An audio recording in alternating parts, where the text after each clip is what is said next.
and welcome to a very special live event today. So we are here at Black Tech Talent and we're here with amazing people, and we are live from London Tech Week.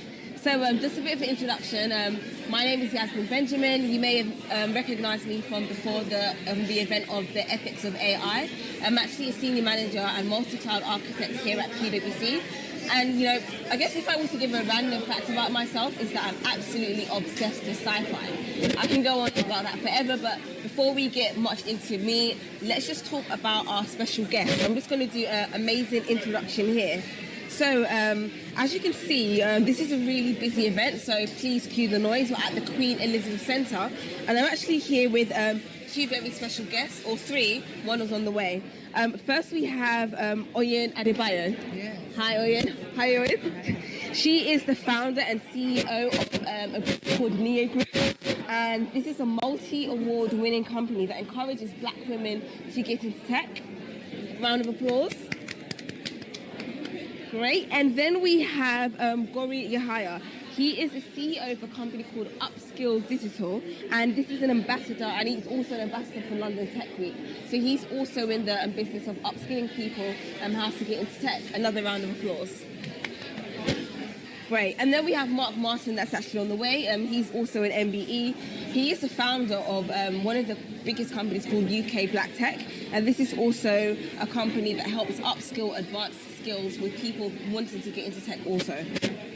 So first of all, it's quite hot today, but you know, it can be quite cool in here, but we've got our glasses of water and I'm actually having a good time. I'm surrounded by lots of great people, such as people here as well, but let's get back to you. I mean, what would you say is the highlight of your day today? Let's just start with you, Oyin. Yeah, I think it's just about actually being able to have different conversations about advancing the UK tech ecosystem. From us talking about upskilling to Web3 and adopting new technologies, for me, being able to have those various diverse types of conversations is a highlight for me. And just seeing the stage diverse. I mean, last week I was in Singapore in another tech conference, and the diversity was not there at all. So yeah, just that kind of diverse audience is really important. Great. And how many days have you been attending the London Tech Week? So I'll say today's my first full day, but I've been in London Tech Week for meetings over the last 2 days. So. And have you done any talks? Yeah, so I just came off stage doing a talk on revolutionizing creativity in the Web3 space on the main stage downstairs. And that was really cool. Got to share the stage with the founder of Women Rise. Wow. And also the founder of Women Web3. Hey, Mark. Hey, give it up for Mark. Nice to meet you too. I'm brilliant. Hi, thank you for joining us. You're welcome. Great. Sorry, continue. Yeah, so shared the stage with awesome women building stuff in the Web3 space. And yeah, that was really, really, really awesome. We spoke about how do we essentially adopt Web3, how do we put education at the center, as well as like make sure that we actually truly democratize access. Great, and is Web3 something that you are advocating for within your company to upskill black women into tech? Yeah, so we actually are essentially kind of positioning ourselves to be this kind of Web3 native company that essentially can be across all borders. So we've got an edtech business called Niyo Bootcamps, and we're essentially kind of upgrading to become a learn-to-earn edtech platform, giving people access and giving people digital identities as they learn. But also our hair and beauty business has an augmented reality powered salon in Birmingham. But also how do we essentially expand that? I need to get my hair done there. Yeah. So essentially like using new technologies to change the game. Do you know what's so funny? I actually was having a conversation with my hairdresser about I want to try a new colour. It'll be really cool. We can have like a VR mirror, and now we've got a black woman encouraging the technology. So I'm gonna pop down to Birmingham, guys. Come down. And actually, we'll be able to come down to you soon. Oh, even better. And you'll be able to do it on your mobile, so you don't need to go to a VR mirror. Wow, that's amazing. And Gori, what's been the highlight? I would say of today and this week. So I think the caliber of speakers that I've heard this morning have been really, really powerful. I feel there's been a lot of government representation this year out of any of the other London Tech Weeks that I've been to, and I feel there is a lot that government kind of either needs to answer for or to really kind of get involved in the conversation, but hopefully in a way that feels like it's actionable and they're actually committed to do stuff that can move the dial, whether it's in upskilling in tech, whether it's in committing to help businesses to kind of get more people, more employees involved in training their teams, whether it's in providing better pathways into the industry. So I've heard a bit of that, like not as much as I would have liked. I think the conversation is dominated, at least on the first was dominated a lot by AI, right? See, Rishi was in on the first day. He had his talk track. He knew what he was talking about. Very much focused on the research and that kind of stuff. But for me, again, this is one of the best opportunities to meet some of the best in the business. People doing some really innovative stuff, like obviously, and like just kind of bounce ideas. Make sure people kind of keep up to date with what everyone's working on. See how we can collaborate better as well. So I've had some really great conversations today. Yeah, and I just love the passion and when you were explaining that, especially when you were talking about government-led initiatives. It just leads me to ask, what actually inspired you to create Upskill? I guess the mantra is in the name, but what was the kind of like the main motivation behind that? Well, to be honest, when I first started Upskill, it's my third startup. So I had a couple others before that were both tech startups, but I taught myself how to build websites. I realized that it was actually quite hard to find somebody to help you learn how to use tech for any kind of good, right? So if I wanted to get a job, where do I go to learn, right? Maybe on YouTube or something like that. So I thought, what about if I could create an organization where I can bring together some really charismatic trainers, experts who really want to help people learn? And then I thought, what about if I went to corporates and said, hey, can you fund this? And I could do this at scale, right? Why not? And then we could tackle, certain areas and certain communities and just give them more power. So this is 8 years ago. And fortunately, some corporates were like, yeah, let's get involved. And actually, that's how it started. I've got a few mad people who thought they could follow me on this journey, who would want to help me on this. It's all part of the story. It is. But yeah, and actually, a lot of stuff that we've done because they've scaled in the UK has had us get brought into some of the governmental conversations about that national digital skills strategy and approach as well. So it's been a hell of a journey, like any startup, any scale up, or but yeah, that's why I started it, and thankfully we're still on our trajectory. That's amazing. And I guess what impact do you think Upskill has had so far? Because I can understand that when it comes about the concept of upskilling, it's also a bit of a generational thing. How do you push that gap? Well, talking about generational things, in the 8 years that we've been training, we've trained 2 centenarians, so people over the age of 100, which I find amazing, right? So thinking that anybody can learn. Everybody wants to learn. It's how you motivate them to do that. We've trained to date about 615,000 people across the UK, Africa, around the world, primarily through live training sessions as well. So we've got a network of coaches that deliver them. Countless stories of people being able to get into jobs they didn't think they could get in before. Countless stories of people being able to grow businesses, stop their businesses being shut down, hire more people.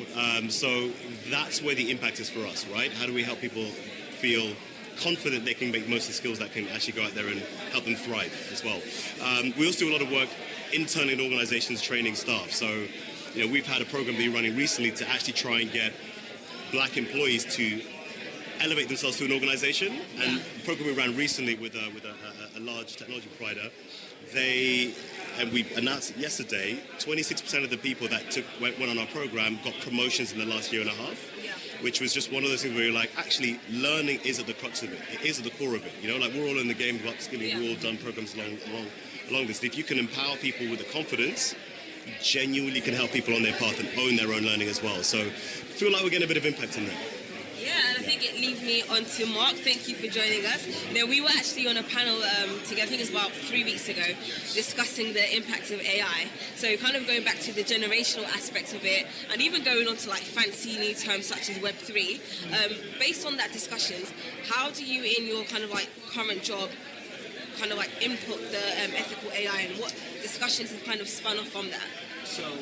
But my head was like thinking like, So one of the biggest issues we have in technology is around language and how we kind of break down certain language barriers around technology.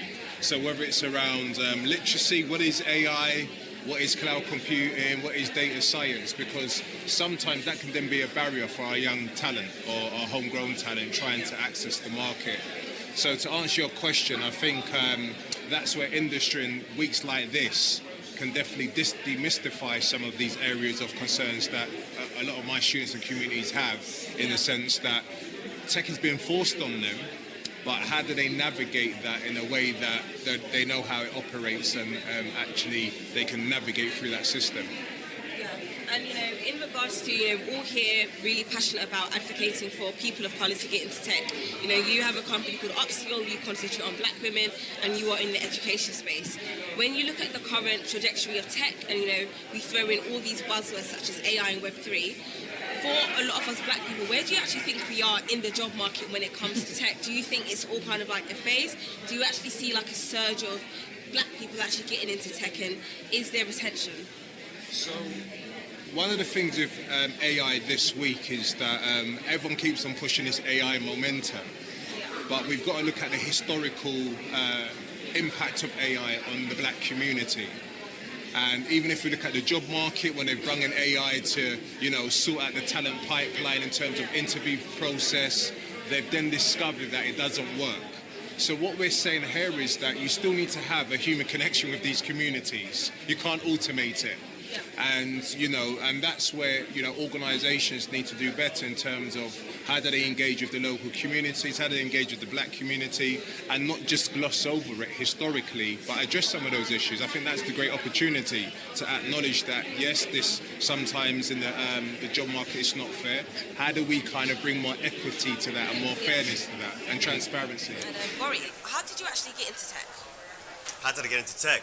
So my first startup was a social dining app that we built when I was living out of the States, because I was basically like an early 20-year-old with no money, and I wanted to eat for free around the city. So we built an app that would help you find restaurants, and I loved the idea that you could build a business that could generate money for itself. And actually, a tech solution, I thought if you built the right thing, people will come, right? So I thought, actually, what if we just try to build something, see if it works, to help it kind of tackle a personal need, and then see where it goes beyond that. And that's kind of what got me excited by that. My second startup that I had was image tagging technology for e-commerce. And then Upskill was actually quite a different approach, because that was almost a non-tech tech training company, right? Yeah. We didn't go platform to start with. We just wanted to kind of educate everybody else on the power of this. But that's so I started off just being, it was a personal passion. It was like, I needed to solve a problem at that time. I need some food, money. So like maybe we could do an app and then work with restaurants and make this work. So for me, it started with a passion. It started with an understanding that actually this was an area where I could see other people making money from it, right? Yeah. And I thought, I felt confident in myself that I could do something there. And that's how it started for me. That's amazing. And Mark, for somebody like yourself who works in academia, what would you say the main challenges you face within the tech sector are, or the journey from being black in tech academia to kind of like working in the corporate world? Yes, I think it's one of these things where what would the next 100 years look like? Yeah. And who would shape it? And who would it be accessible for? Who would it be designed to fill? And when we think about academia, and when we think about London Tech Week, who are the innovators shaping that? Is it a co-created piece where different people are shaping that future? Is it one homogenous group? So we need to think very carefully and think about, as me as an academic, how can we bring more diverse thought leaders, visionaries, futurists, and people that can contribute? Why? Because, we can see some of the flaws when we have certain systems, and we look at engineering and look at how much systems were designed for women in the last 50 years and some of the products that have failed them. And as you've probably known over the last 100 years, some of the dodgy products that's come out. So if we're thinking about the next 100 years, what does that look like? Do we all feel that we can be a part of this global market, contributing our ideas? So that's one of the things that we try and encourage our young people and the next generation to think about. Yeah, sure. And this is just an open question for everyone. It's one thing to be passionate about tech, and it's definitely a great thing as yourselves as people of colour to be representatives in trying to, pass back the baton to bring people in. But when you are bringing people in, what levels are you seeing that they're coming in at? Because it's one thing to enter the field, but we actually need people that are in leadership positions and pioneers. How successful have you guys been in, actually curating that and seeing that? If it's okay, I'll jump in because I've got to shoot up in a minute as well. So after my second startup, I actually never had any mentoring until probably about 2 or 3 years into working with Upskill. Wow. And when I first had my first person that I could officially call a mentor, I was like, this is powerful, and I have an opportunity to give that back. So I started just letting myself out to mentor anybody. I was like, whoever you are, and actually it started with some of the companies that I work with, and I had people that working within those companies actually at some senior levels saying, hey, can I just have a chat with you? You seem to be doing some stuff outside, help me navigate kind of either the organization or like just the landscape. So I've worked with quite a few managers and senior leaders in organizations for them to kind of understand what it takes for them to be able to bring their best selves out, own their difference in rooms where they, typically feel their difference is clearly noted, right? So it's like, how do you kind of own that? So I feel there are people that at all levels of business that are looking for mentoring and looking for support, right? And it's weird because there are people that ask me, and I'm not eyeing them up or anything, they just want a different perspective and a different view. So I think it's not just the early years, the individuals, like younger people just desperate to get mentoring from older people. It's actually across business, you'll get people at different levels who want to mentor too. So right, that's and it. before you shoot off, if you can give one piece of advice, what would it be? Generally in life, In life, what's your gory mantra? What's your obstacle mantra? the mantra I live by at the moment, it was my start of the year, was don't wish for an easy life, wish for the strength to endure a tough journey. That is a quote and a half. Amazing. And Because thank we you gotta be very tough. much. We gotta be tough. Ain't gonna be easy. It's gonna be tough. Lovely to Thank meet you you. very much. Thank you very much. That's great for us, guys. Great. And for the rest of us, thanks for staying on. So I could probably add, I think Yeah. when we first started UK Black Tech, there was a room to bring more technologists more visible within this space. And I think that, if I could tell my younger self or even look back on that moment to where we're at now, we've birthed so many different initiatives. We've given people aspirations in the sense that we've done hackathons with COVID-19, we've done sickle cell, we're looking at air pollution. So we've looked at a lot of range of big challenges, and that's now, that group of technologists are now saying, this is for me. Yeah. So that's really key in the sense that now people see that there's access, the talent then can walk into that. And that's probably different to a lot of the narratives that we have around that we need to overtrain them and mentor them. What we found in a lot of our workshops is that they were more like knowledgeable of these spaces than us, but they just needed that encouragement, confidence to go and exceed in their field of work. Yeah, and what about you, Oyin? I mean, leadership positions, black women, black people in tech, how much do you see that of your cohorts going onto the workplace? I mean, for us, when we first started off, our first kind of key thing was how do we kind of get black women into tech? But then we changed our kind of mantra from just into, but from zero to C-suite. So we actually upskill you along that journey. So we've been successfully able to kind of get people from zero to senior level since the kind of 3 years that we've been upskilling people. So, for example, the first ladies that did our first ever software engineering bootcamp was now able to take a mid-level bootcamp that was sponsored by one of our clients, and then they were able to go into mid-level, and then we did a senior level bootcamp, and they were able to kind of expand that way. So for us, we want to take that strategic and methodical approach, because if you don't do that, a black woman is not going to be empowered to know, okay, this is actually how to do it, how to play the game, how to kind of advance in their career. So so we pride ourselves in doing that and being able to kind of help people along the way. I think what we do need to kind of address in the industry, though, we do get a lot of clients come to us that I really need senior black female talent. It doesn't work like that. Yeah, it doesn't it's work still like that. on that journey. We're on that journey because the less than 2% of the tech industry is made up of black women. Yeah. So we need to kind of have that long-term approach if we really want to see the change that we're crying out for. Great. And last but not least, if you guys could give one piece of advice for people wanting to enter tech, what would it be? Be passionate about an area. So tech is huge. When people want to get into tech, they think, I want to be a coder. But actually, you can be, In what language? in what language? We even go that deep. Really kind of have a passion. Find your passion. Do some, short courses. So, for example, at Niyo, we learned this, and we actually realize we need to actually show people what it means to actually get into these areas. So, our Learn to Earn EdTech platform would be able to give you those tasters. Take some time out to understand what areas you want to focus in. Are you a creative person, or are you a logical person, for example? So, Yeah, and Mark? You don't need to be a techie to be in tech. Yeah, So that's one of the biggest ones. And also, define yourself before you let anything define you in this space. I think we're looking for more people to be unique and to be special in this space. And I think that sometimes we put out so many fillers, you've got to be like this, you've got to be so much excellent or pressured, and then before you know it, you just leave because you never ever meet that. So again, that perfectionist thing, scrap that. Just go in there, try and make good in the world, or try and make a difference as you've come in, and just be the vision that you want to see in the future. And if I could add to that, something that I've been enabled to do whilst at PwC is to bring your authentic self to work, and it works the same in the tech industry. Like Oyin and Marcus said, there's so many different various ways to enter tech. You don't have to be a coder, but as long as you're yourself, you bring your authentic self to work, everything should be fine. So thank you guys for joining our live today. I've really enjoyed our guests so far. Give them another round of applause. And we hope to see you soon.